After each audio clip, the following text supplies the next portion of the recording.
नमस्कार दोस्तों, स्वागत है आपका द न्यूज लॉन्चर के इस यूट्यूब मंच पर। दोस्तों, हरियाणा में चुनाव का तंबू अब उखड़ने जा रहा है, उखड़ चुका है। और चुनावी अभियान में जो पार्टियां लगी थी उन सब ने अपने तंबू उखाड़ दिए हैं। पत्रकारों ने भी अपने तंबू हरियाणा में उखाड़ दिए हैं। जम्मू कश्मीर में भी पत्रकारों से लेकर पार्टियों तक के तंबू उखड़ गए हैं। तो जिस तरह से पॉलिटिकल पार्टियों और पत्रकारों के तंबू इन दो राज्यों से उखड़े हैं, अब अगला रुख महाराष्ट्र का कर लिया गया है, झारखंड का भी किया जा रहा है। स्वाभाविक है कि जब राजनीतिक दल अपना रुख उधर कर रहे हैं तो प्रधानमंत्री नरेंद्र मोदी भी राजनीति का हिस्सा है। उन्होंने भी हरियाणा की जगह अब झारखंड और महाराष्ट्र का रुख किया है। हजारीबाग गए थे वो झारखंड में, हेमंत सोरेन सरकार पर निशाना साधा और उसके बाद अब वो महाराष्ट्र में है। ठाणे में थे और महाराष्ट्र के दूसरे हिस्सों में भी उनकी सभाएं होनी है।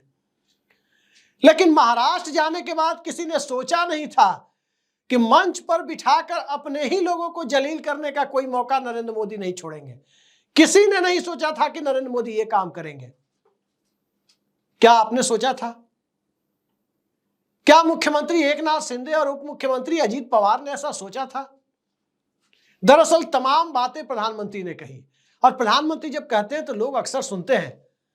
उनके इतिहास ज्ञान का मैं कायल नहीं हूं, लेकिन जिस मजबूती से भी वो गलत बातें बोल जाते हैं उस कला का कायल जरूर हूं। और देश में लोग हैं कि पूरे कॉन्फिडेंस और भरोसे के साथ वो तमाम तरह की बातें जो अक्सर जिनका वास्तविकता से लेना देना नहीं होता वो बोल जाते हैं। चाहे उनका इतिहास ज्ञान आपने देखा होगा कि भगत सिंह को कभी अंडमान जेल पहुंचा दिया था। कभी उनका विज्ञान का ज्ञान भी आपने देखा होगा कि रडार को बादलों में छिपा देते हैं। डिजिटल कैमरा, भारत आने के पहले ही वो डिजिटल कैमरा का इस्तेमाल भारत में कर लेते हैं, ईमेल भी भेज देते हैं। खैर, आज जो उन्होंने महाराष्ट्र में बोला, क्या ये सारी बातें सत्यता के करीब है?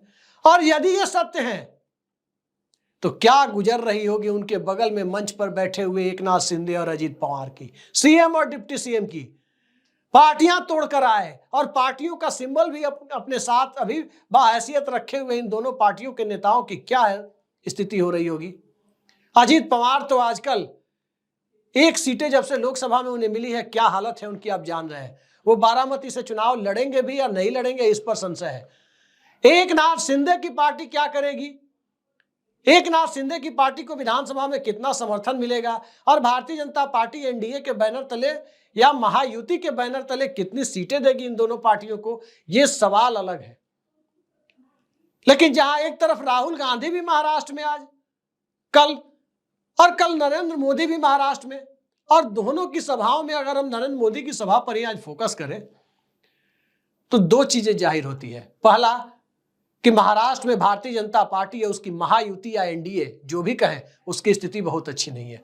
और दूसरा, जब चुनाव में स्थिति अच्छी नहीं हो, एक जगह से चुनावी तंबू उखड़ गया हो, दूसरी जगह चुनावी तंबू डालना पड़ रहा हो, तो क्या वहां इतनी साफगोई से भी बात कही जा सकती है? उनकी साफगोई या उनके बयान, जनता के बीच दिए गए बयान कैसे लग रहे होंगे अजीत पवार और एकनाथ शिंदे को? दरअसल आज प्रधानमंत्री नरेंद्र मोदी ने काफी कुछ कहा है महाराष्ट्र में। कांग्रेस पार्टी को बांटो और राज करो वाली पार्टी तक कहा है। अर्बन नक्सल का सरदार तक कहा है कि अर्बन नक्सल हैं लोग। और जब भी ऐसी बातें करते हैं भारतीय जनता पार्टी को की बुरी हार होती है, यह आपने देखा होगा। एक समय बिहार में नीतीश कुमार के डीएनए पर सवाल उठा दिया था। 2015 में ही दिल्ली के विधानसभा चुनाव में उन्होंने कहा था कि यदि अनारकी करनी है तो जंगलों में जाओ, दिल्ली में सभ्य लोग रहते हैं। आम आदमी पार्टी पर निशाना था। 70 में 67 सीटें जीती थी भाजपा ने, आम आदमी पार्टी ने। और भाजपा को विधानसभा के अंदर चुनावी कंधा देने के लिए 4 की जरूरत होती है, उन्हें 3 ही मिल पाया था। 3 लोग ही भाजपा के टिकट पर जीते थे। मुख्य विपक्षी दल का दर्जा पाने की हैसियत भी उस चुनाव में नहीं बची थी बीजेपी की। जब अनारकी करनी है तो जंगलों में जाओ, ये बात वो कह रहे थे। और आज मुख्य विपक्षी दल को अर्बन नक्सल कहा। चलिए, मुख्य विपक्षी दल को कहा, मुख्य विपक्षी दल के लोग ये सुनने के भी आदी हैं, और उन्हें आदत इसलिए भी पड़ गई है क्योंकि प्रधानमंत्री की भाषा शैली को प्रधानमंत्री की बौद्धिक क्षमता से कांग्रेस पार्टी के लोग जोड़ करके देखते हैं तो ये उनकी समस्या हो सकती है। देश के प्रधानमंत्री होते हैं और उनसे उम्मीद होती है कि वो उसी भाषा का इस्तेमाल करें जो भारतीय जनता पार्टी की तरफ से बने पहले प्रधानमंत्री अटल बिहारी वाजपेयी करते थे। लेकिन जरा उससे आगे बढ़कर देखिए और उन्होंने क्या कहा।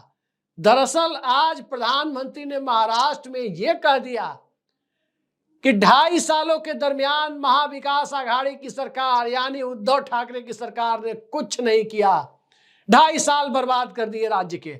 और जब ये बात वो कह रहे थे तो उद्धव ठाकरे की सरकार में मंत्री रहे 2 लोग उनकी बगल में चुपचाप नजरें झुकाए हुए बैठे हुए थे। 2.5 सालों तक जो लोग उद्धव ठाकरे की सरकार में डिप्टी सीएम बने हुए, वहां भी डिप्टी सीएम थे, यूं कहे परमानेंट डिप्टी सीएम कहे जाते हैं अजीत पवार, वो भी थे। आज भी वो डिप्टी सीएम है, उद्धव ठाकरे की सरकार में भी थे। और मुख्यमंत्री एकनाथ शिंदे जो शिवसेना विधायक दल के नेता भी थे, उद्धव ठाकरे की सरकार में बड़े मंत्रालय भी चला रहे थे, वो भी मंच पे प्रधानमंत्री के बगल में बैठे हुए थे। जरा सोचिए क्या गुजर रही होगी उनके ऊपर, क्या गुजर रही होगी।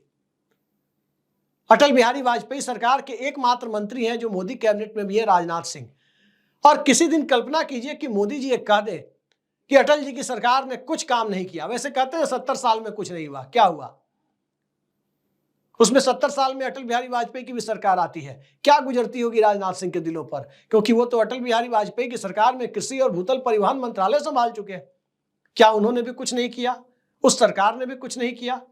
खैर, राजनाथ सिंह ये सब सुनने के आदी हैं, उन्हें लगता है कि दिल्ली में सत्ता में बने रहना है तो सुनना है।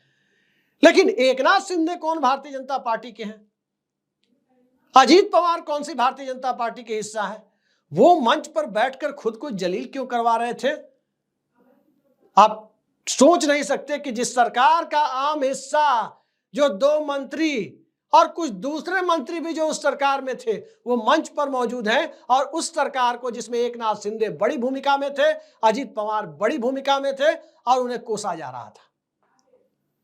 और जब ये कोस रहे थे तो क्या प्रधानमंत्री को इस बात का ज्ञान नहीं था कि उस सरकार के 2 लोग उनके बगल में बैठे हुए हैं और अब उनके साथ सरकार चला रहे हैं?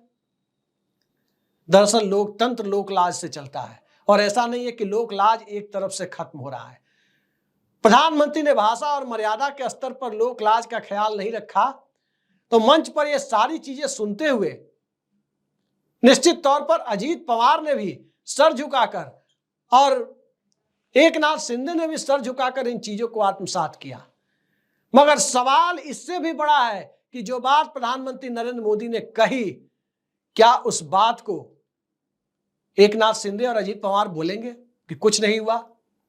जो मंत्रालय वो चला रहे थे इस बात को स्वीकार करेंगे कि उद्धव ठाकरे की सरकार में जिन मंत्रालयों को वो चला रहे थे, जिन मंत्रालयों को एकनाथ शिंदे और उनके साथ आए हुए कुछ लोग, अजीत पवार और उनके साथ आए हुए कुछ लोग जिन मंत्रालयों के ऊपर काबिज थे, क्या इन लोगों ने सिर्फ वेतन लेने का, भत्ते लेने का और बंगलों में रहने का काम किया, सुख सुविधाएं भोगी और कुछ नहीं किया? क्या इस बात को सार्वजनिक तौर पर स्वीकार करेंगे? इससे 2 ही बातें सामने आती है, या तो प्रधानमंत्री गलत बोल गए, या मंच पर बैठे हुए लोग प्रधानमंत्री की बातों का प्रत्युत्तर ना देकर ये चुपचाप सत्ता के साथ साथ लोकतंत्र का उपहास उड़ा रहे हैं। महाराष्ट्र की जनता सब देख रही है, ये पब्लिक है, सब जानती है अजी अंदर क्या है और बाहर क्या है। तो अंदर तो ईडी है और ईडी का डर है, और बाहर वापस लौटने के लिए, जिनके खेमे में वापस लौटने की प्रत्याशा है, बहुत लोगों को वापसी की उम्मीद नहीं है क्योंकि उधर दरवाजा नहीं खुला हुआ है। लेकिन एकनाथ शिंदे के साथ कौन सी मजबूरी है? उन्हें भी तो 2.5 साल का मुख्यमंत्री पद मिला हुआ है। विधानसभा चुनाव पूरे होते होते 2.5 साल उनके भी पूरे हो जाएंगे, 28-29 महीने उनकी सरकार के भी हो जाएंगे। क्या इस 28-29 महीने के लिए वो इस बात को कहेंगे कि उनकी सरकार ने कुछ नहीं किया? कांग्रेस पार्टी पर तमाम आरोप लगाए जाते हैं। यह बात भी सर्वविदित है कि कांग्रेस पार्टी में सोनिया गांधी और मनमोहन सिंह के दौर में जो कांग्रेस पार्टी थी, उस दौर में एक रवायत थी कि पीवी नरसिम्हा राव के कार्यकाल से दूरी बनाकर रखी जाए।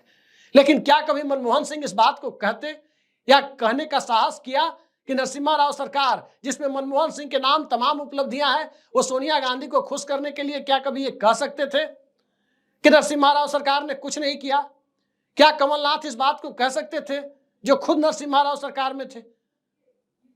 आज की तारीख में प्रधानमंत्री के द्वारा जो बातें कही गई है, दरअसल प्रधानमंत्री यदि अपनी जगह पर सही है तो सबसे बड़ा सवाल खुद प्रधानमंत्री नरेंद्र मोदी और उनकी पार्टी के ऊपर है कि आखिर जो लोग 2.5 साल तक सत्ता में रहकर इतने नाकारे थे कि कुछ नहीं कर सकते थे, उन नाकारे लोगों के साथ क्यों सरकार बनाई? उन नाकारे लोगों को जो कुछ करने के लायक नहीं थे, उन्हें मुख्यमंत्री और उप मुख्यमंत्री क्यों बनाया? इस बात का जवाब प्रधानमंत्री नहीं देंगे कि आखिर उस वक्त वो नाकारे थे, यहां आकर कौन सी उन्हें पीएचडी की डिग्री मिल गई, यहां आकर कौन सी उन्होंने पब्लिक एडमिनिस्ट्रेशन या सामान्य प्रशासन में उन्होंने कोई बहुत बड़ा शोध करके प्रस्तुत कर दिया, जिस वजह से आते आते यहां पर बीजेपी के साथ एनडीए की वॉशिंग मशीन में धुलते धुलते वो काबिल हो गए। तो उस सरकार में नाकारे थे और इस सरकार में काबिल हो गए। महाराष्ट्र की जनता के सामने असली नाकारे वो लोग हैं जो किसी न किसी बहाने महानगर पालिका, मुंबई महानगर पालिका यानी बीएमसी के चुनाव को टाल रहे हैं। महाराष्ट्र की सियासत के नजरिए से देखें तो असली नाकारे वो लोग हैं जो पहले पार्टी बदलते हैं और पार्टी बदलने के बाद तीसरी मंजिल से छलांग लगाते हैं। और महाराष्ट्र की राजनीति में असली नाकारे वो लोग हैं जो 50 खोके एकदम ओके के कथित नैरेटिव पर पार्टी बदलते हैं और गुवाहाटी में बैठ करके जाकर सत्ता का खेल खेलने की कोशिश करते हैं। और इसी नाकारेपन की वजह से सुप्रीम कोर्ट का भी कीमती वक्त जाया हुआ और संविधान पीठ तक बनानी पड़ गई। तो सरकार ने क्या किया, क्या नहीं किया 2.5 सालों में, यह सवाल नरेंद्र मोदी ने उद्धव ठाकरे सरकार पर नहीं बल्कि जिनके साथ सरकार बना और चला रहे हैं उन पर उठाया। यही सबसे बड़ी सच्चाई है आज की तारीख में कि महाराष्ट्र में भारतीय जनता पार्टी को इस समझ में नहीं आ रहा है कि वो करे तो क्या करे, किस रास्ते पर चले। उद्धव ठाकरे की सरकार ने कुछ नहीं किया, सारे लोग तो ज्यादातर लोग तो इधर भरे हुए हैं। शिवसेना पर सवाल उठाए तो ज्यादातर लोग इधर भरे हुए हैं मोदी जी के साथ। एनसीपी पर सवाल उठाए तो जो लोग उस सरकार में थे सभी उनके साथ बैठे हुए हैं। बिहार में आप देख रहे हैं कि क्या होता है, नीतीश कुमार जब विपक्ष में होते हैं तो उनका डीएनए खराब बता दिया जाता है और साथ में होते हैं तो नीतीश बाबू हो जाते हैं। जबरिया माले में खींच करके फोटो खिंचवाई जाती है कि आप भी आइए माले में, बड़ा सा जो माला बनता है। तो सियासत अपनी सुविधा के हिसाब से बयान भी दिलवाती है और अपनी सुविधा के हिसाब से बयान बदलने पर भी मजबूर करती है। अजीत दादा चक्की पिसिंग और किसने कितना भ्रष्टाचार किया या नहीं किया, प्रधानमंत्री के शब्दों में तो किया, क्योंकि प्रधानमंत्री ने भोपाल में भी यह बात कही थी, दूसरी जगहों पर भी कही थी। कौन से बयान को सही माने? अगर प्रधानमंत्री के बयानों पर, नरेंद्र मोदी के बयानों को लेकर के जो कथन और कारण का एक सवाल आपने देखा होगा, अलग अलग कंपटीशन और परीक्षाओं में आता है, तो कथन और कारण वाले स्टेटमेंट के साथ हिंदी साहित्य में एसर्शन रीजन में अगर अंग्रेजी में 9वीं 10वीं क्लास के स्टूडेंट की परीक्षा में पूछा जाए प्रधानमंत्री के बयानों को कोट करते हुए, तो बेचारा वो स्टूडेंट खुद कंफ्यूज हो जाएगा कि प्रधानमंत्री ने जो कहा है उसके पीछे का कारण वैलिड है कि नहीं है। वो ऑप्शन ए को टिक करे कि असर्शन सही है रीजन गलत है, ऑप्शन बी को टिक करे कि असर्शन सही है रीजन गलत, असर्शन गलत है रीजन सही है, या दोनों सही है या दोनों एक दूसरे से मेल नहीं खाते। किसे क्लिक करे, किसे टिक करे, वो उसी में बेचारा फंस जाएगा, उसके 2 घंटे निकल जाएंगे। कभी परीक्षा लेने वाले को ऐसी कोशिश करनी चाहिए किसी न किसी बोर्ड में कि प्रधानमंत्री के बयानों को कोट करके कथन कारण वाले प्रश्न बनाए, तभी जाकर के महाराष्ट्र में जो बोले या इसके पहले जो बोलते हैं उसकी एक्चुअल पिक्चर कम से कम प्रधानमंत्री को भी पता चलेगी कि कब क्या बोलते हैं और बिना सोचे समझे तो नहीं बोलते हैं। अब देखते जाइए, महाराष्ट्र का चुनाव है, लोकसभा चुनाव में तो कभी किसी की भैंस खोलकर कोई ले जा रहा था प्रधानमंत्री के शब्दों में, कभी कह रहे थे कि कांग्रेस पार्टी आ गई मंगलसूत्र ले जाएगी, कभी कुछ ले जाएगी। भैंस और मंगलसूत्र के बाद अब अगला नंबर किस चीज का है? महाराष्ट्र चुनाव का इंतजार कीजिए। 48 लोकसभा सीटों वाला चुनाव है। आज के लिए इतना ही, नमस्कार।